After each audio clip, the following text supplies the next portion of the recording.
여러분들 이런 얘기들 많이 하시잖아요. 여러분들께서 지금 장이 빠질 수도 있으니까 여러분들 현금 확보하셔야 됩니다 라고 이렇게 얘기를 많이 하는데, 실상 그게 어떤 분들은 뭐 쉽다고 얘기를 하시는 분들도 있지만, 어떤 분들, 특히 그 어떤 분들이라는 게 두 가지 부류로 나뉠 수가 있을 것 같아요.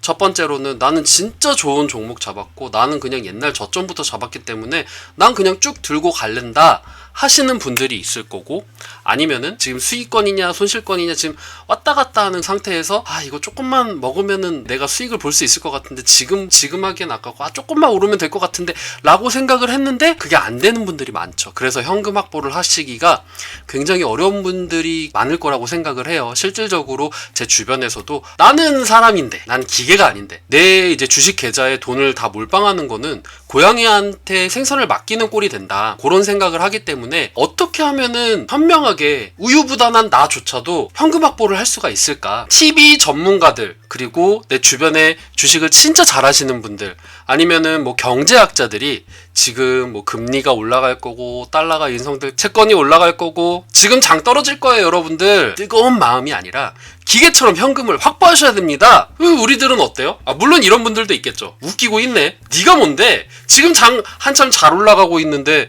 무슨 장이 떨어져, 뭐 이렇게 생각하시는 분들도 있을 거고요. 그래, 내가 지난번에 경험을 통해서 장이 떨어질 거라는 건 알겠어. 그런데 난 사람인데 이게 지금 마음대로 되나? 지금 수익이 한 30% 20% 되어 있는데 이거를 내가 매도를 하자니 너무나도 아까워. 나는 그냥 하나 가지고 쭉 가고 싶은데, 아니면 우유부단해가지고 이거 하기엔 아깝고 어떻게 해야 되나 하다가 그 기회를 놓치는 분들이 꽤 많단 말이죠. 그게 안 되시는 분들은 다른 방법을 찾아보자, 요런 관점에서 제가 요거를 얘기를 해드리려고 하는 거예요. 뭐 지금 약손실인데 설마 여기서 더 빠지겠어? 내 종목은 좋은 종목인데 네가 아무리 그래봤자 내 종목은 잘 버틸 거야 라고 생각을 하지만 추세 하락, 이번에 여러분들 경험했었고 작년 3월에도 충분히 여러분들 경험을 하셨죠. 현금 어떻게 마련해, 나는 못하겠어, 이런 것들이 계속적으로 반복이 된다는 거죠. 작년에 한번 당했는데 이번에 또 당하고 다음에 또 당할 것 같고, 그럼 나는 어쩌냔 말이야. 이렇게 생각하시는 분들에게 조금이나마 좋은 팁을 저는 좀 드리고 싶어요. 여러분들께서 나는 주식 계좌에 돈이 만땅으로 있는데 요거를 다 가지고 있으면서 내가 막 비중을 조절하는 거는 난 너무 어려운 것 같아. 그런 분들에게는 비상금 통장을 운용하는 것이 저는 더 좋다고 생각을 해요. 자, 먼저 추가 수익에 대한 부분을 여러분들께서 비상금 통장에다가 집어넣으면 됩니다. 이 추가 수익이라는 거는요, 배당이라던가 아니면은 무중을 통해서 이만큼 올랐는데 그만큼 내가 차익 실현을 하거나, 주식을 통해서 예상치 않은 이익이 발생한다던가, 내가 뭐 단타를 한다라던가 여러 가지 방식이 될 수 있을 거예요. 추가 수익으로 여러분들께서 뭔가 이제 꽁돈이 생겼다 하는 부분들은 그거를, 물론 나는 관리가 돼 하시는 분들은 그거 들고 그냥 쭉 가셔도 돼요. 그거 가지고 또 투자금으로 넣으시고. 근데 나는 안 될 것 같아, 나는 현금은 어느 정도 퍼센트 비중을 가지고 있어야 되는 건 맞지만 나는 아무래도 안 될 것 같아 하시는 분들은 이 돈을 비상금 통장으로 빼버리는 거죠. 그러면은 일단 당장은 내가 이 비상금 통장에 있는 돈을 꺼내기 위해서 하나의 단계를 거쳐야 되기 때문에 바로바로 매수가 눌러지진 않아요. 생각을 하게 되는 안전장치의 역할을 할 수 있다라는 거죠. 그래, 이거는 현금을 보유하기 위해서 만든 통장이니까 이 돈은 진짜 내가 주식을 사거나 아니면은 요 비중을 유지하면서 주식을 종목 살 때 그때 활용을 하자, 요렇게 인식이 될 수 있겠죠. 그 다음에 보너스 팁, 이 부분입니다. 이 보너스 같은 경우에는요, 여러분들 특히 직장 생활 하시는 분들 보너스라던가 아니면 상여금이라던가 이런 게 나오잖아요. 그런 거 받았을 때 여러분들 아싸 꽁돈 생겼다, 오늘은 뭐 산다 뭐 해서 뭐 사시는 것도 상관없어요. 어쨌든 여러분들이 노력을 해서 정당하게 받는 상여금이니까요. 그런데 저 같은 경우에는요, 상여금을 받는다, 혹은 저는 이제 사회자 일도 하고 사회자 일을 하면서도 이 사회비를 버는 거에 대한 그 금액은 내가 뭐 생활비로 쓴다라던가 저축을 한다라던가 이런 식으로 운영을 하지만, 우리 사회자 너무 잘했어 해가지고 팁을 저한테 주신단 말이죠. 뭐 5만원이든 10만원이든 많으면 20만원이든 30만원이든 이렇게 어머니 아버님께서 혹은 신랑 신부님께서 저한테 팁을 주시면은 저는 감사합니다 하고 그거를 비상금 통장에다 넣어버려요. 그게 이제 계속 쌓이는 거죠. 특히나 이제 업무의 특성상 여러분들께서 주급을 받는다라던가 1급을 받는다라던가 하시는 분들은 비상금 통장에다 넣으면서 그게 쌓이면은 첫 번째로 습관도 쌓이고요. 그리고 그게 무시 못하게 돼요. 나중에 몇십만원 몇백만원 될 수 있으니까요. 그리고 이제 한 달 지난 용돈의 잉여금. 제가 지난 시간에 요거에 대해서 말씀을 드렸을 거예요. 내가 한 달에 얼마를 쓰겠다라는 것을 계획을 세우는 거죠. 저를 예를 들게요. 저 같은 경우에는 일주일에 10만 원을 쓰자라고 생각을 해요. 저 같은 경우에는 계획을 그렇게 세우는 거죠. 아무리 많이 써도 나는 10만 원을 쓸 것이다. 물론 뭐 잉여금이 나올 수도 있겠지만요. 저수지 통장이라는 게 있어요. 내가 월급을 받거나 아니면은 안정적으로 돈이 쌓이는 그 저수지 통장이라는 것이 있는데, 저는 이제 저수지 통장을 만들어 놓습니다. 그럼 거기다가 월급이 들어오면은 혹은 뭐 일당이라던가 이런 것들이 이제 저수지 통장에 쌓이게 되죠. 저는 그 저수지 통장에서 나는 10만 원만 쓸 거야 그러면은 이 일주일 안에 10만 원을 가지고 오는 거예요. 그러면은 내가 뭐하고 뭐 교통비하고 뭐하고 했는데 일주일에 2만 원을 썼네 내가. 그러면 나머지 8만 원이 생기잖아요. 그럼 그 8만 원을 비상금 통장에다 넣어놓는 거예요. 아니 알뜰맨, 못하러 그렇게 귀찮게 통장 하나로 왔다 갔다 하면 되지. 물론 내가 계산이 다 되고 그거 관리가 철저하신 분들은 통장 하나로 하셔도 상관은 없어요. 하지만 우리는 사람이기 때문에 눈에 보이면 그냥 쉽게 생각하고 쉽게 써버릴 수 있는 그런 환경이 이제 갖춰지게 된다. 그럼 걷잡을 수 없이 그걸 쓰게 되거든요. 돈을 모으기 힘들게 돼요. 그런 경우가 오면은. 요즘엔 기능이 좋은 게 그거잖아요. 이 지문 하나만으로 혹은 번호 하나만으로 핀테크로 돈을 자유롭게 왔다 갔다. 예전 같은 경우에는 막 이거 하기 위해서 보안카드 집어넣고 막 이걸 했는데 요즘엔 그럴 필요가 없잖아요. 관리를 하시는 게 여러분들께 도움이 될 것 같다. 자, 그 다음에 식대입니다. 여러분들 특히 직장인분들 요즘에 얼마나 좋은 핑계가 생겼어요. 요즘에 코로나 때문에 여러분들 식당 가기가 조금 그렇잖아요. 그래서 남자 직원분들도 요즘에는 이제 도시락을 싸드시고 오시는 분들이 많으세요. 편의점에서 도시락 사는 것도 혹은 뭐 도시락 가게에서 도시락을 사는 것도 상관없습니다. 여러분들께서 하루에 쓰는 점심값을 비교를 해보세요. 그래서 커피값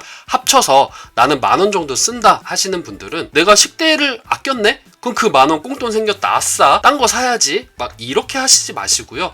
그 10,000원을 비상금 통장으로 집어 넣으면 되는 거죠. 비상금 통장으로 집어넣고 그걸 또 차곡차곡 쌓아 놓는 거예요. 그 차곡차곡 쌓는 재미도 있어요, 여러분들. 기회비용입니다, 여러분들. 그렇죠. 하루 5,000원 1년이면은 100만 원 넘어요. 근데 그 100만 원이 여러분들 투자금으로 왔다고 생각을 해보세요. 이렇게 모찌가 크신 분들은 에휴 100만 원 내가 하루에 버는 게 몇천만 원인데 무슨 100만 원 뭐 이렇게 생각하실 수도 있어요. 하지만은 그 100만 원 가지고 20만 원도 벌 수 있는 것이 주식입니다.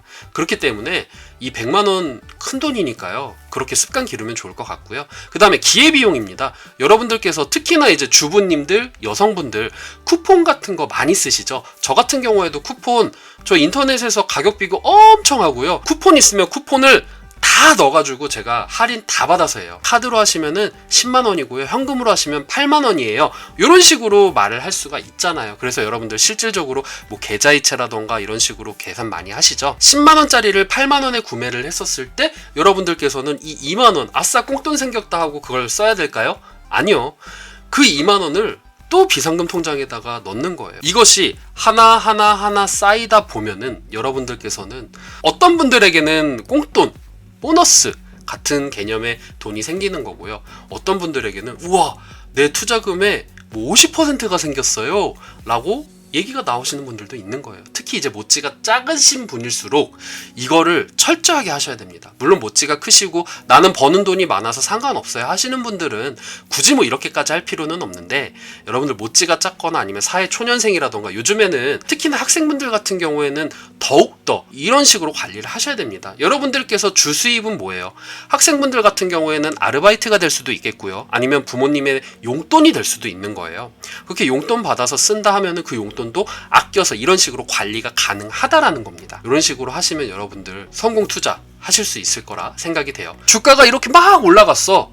그럼 여기서 떨어집니다. 여러분들 특히 이제 여기서 막 올라가다 이제 내려가기 시작하죠. 근데 막 지금 내려가는 이유가 이렇게 될 것이고 이렇게 될 것이고 해서 여러분들 현금 비중 마련해야 됩니다. 해야 됩니다. 하지만 여러분들 안 되잖아요. 그랬을 때 우리가 이런 식으로 대비를 하자 라는 말이에요. 그래서 제가 여러분들께 추천을 드리는 방법, 광고를 한다라던가 이런 게 아니고 실제 제가 쓰고 있는 거예요. 여러분들께서 더 좋은 게 있다면은 더 좋은 거를 쓰셔도 상관없어요. 이건 제 통장 아니고 그냥 인터넷에서 다운받아 온 겁니다. K뱅크입니다. K뱅크 같은 경우에는 플러스 박스라는 것이 있는데 카카오뱅크 쓰시는 분들은 아실 거예요. 카카오뱅크 쓰시면 아래 세이프 박스라는 것이 있죠. 요거를 내가 버튼 한 번으로 여기 있는 돈을 여기다가 옮길 수가 있어요. 그러면은 여러분들 안전장치가 두 번이 생기게 되는 거예요. 그러니까 내가 뇌동매매를 해야겠어. 오늘 내가 신내림을 받아가지고 난 무조건 해야 될 것 같아. 라고 하면은 일단 첫 번째로 내 계좌에 바로 쓸 수가 없으니까 일단 하나의 단계를 거쳐야 돼요. 그럼 이제 카카오뱅크로 가야 되는 거죠. 카카오뱅크로 딱 열었는데 세이프박스에서 꺼내야 돼. 그럼 일단 또 꺼내야 되는 게 또 두 번째 장치가 되는 거예요.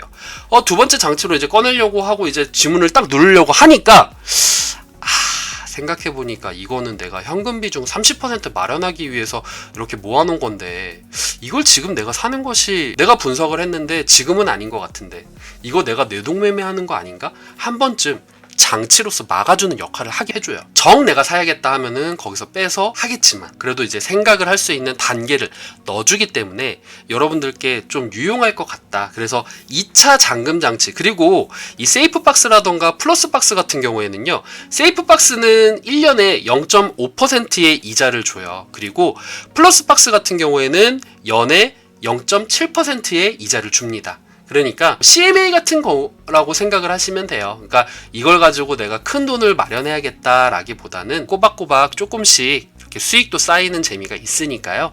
여러분들께서 이런 거 활용하셔도 나쁘지 않을 것 같다. 그냥 은행에 있는 것보다는 CMA에다 넣어가지고 뭐 단돈 10원이라도 버는 것이 조금 더 낫잖아요. 예, 그런 의미에서 제가 요것들을 추천을 드리려고 하고요. 그래서 마지막으로 이런 생각들 많이 하세요. 아까 전에도 말씀을 드렸지만 많이 벌어서 많이 쓰면 되지 번거롭게 이렇게 하냐라고 얘기를 하시는 분들이 실제 있어요. 저한테 하시는 분이 있어요. 물론 맞아요. 많이 버시는 분들은 그만큼 많이 쓰시면 돼요. 뭐 이걸 이렇게 하고 저렇게 하고 그렇게 할 필요는 없지만 하지만 제가 이렇게 얘기를 하는 거는 변동성이 큰 주식시장에서 여러분들께서 대응을 하기 위해서는 현금을 꼭 확보를 하셔야 돼요. 이게 근데 쉬운 게 아니기 때문에 우리가 이렇게 해서라도 습관을 기르자. 이렇게 습관을 기르면은 여러분들께서 나는 사람인데 이거를 어떻게 기계처럼 해. 그게 안 되시는 분들은 이런 식으로 습관을 기르시면은 충분히 여러분들도 떨어질 것 같다라고 했었을 때 여러분들께서 현금을 뭐 30%, 50% 이런 식으로 비중을 확보를 하실 수가 있으니까요. 여기에 따라서 여러분들이 한번 여러분들의 방식이 있으면은 여러분들의 방식에 맞춰서 준비를 하는 것도 나쁘지 않을 것 같다라는 생각을 하게 됩니다.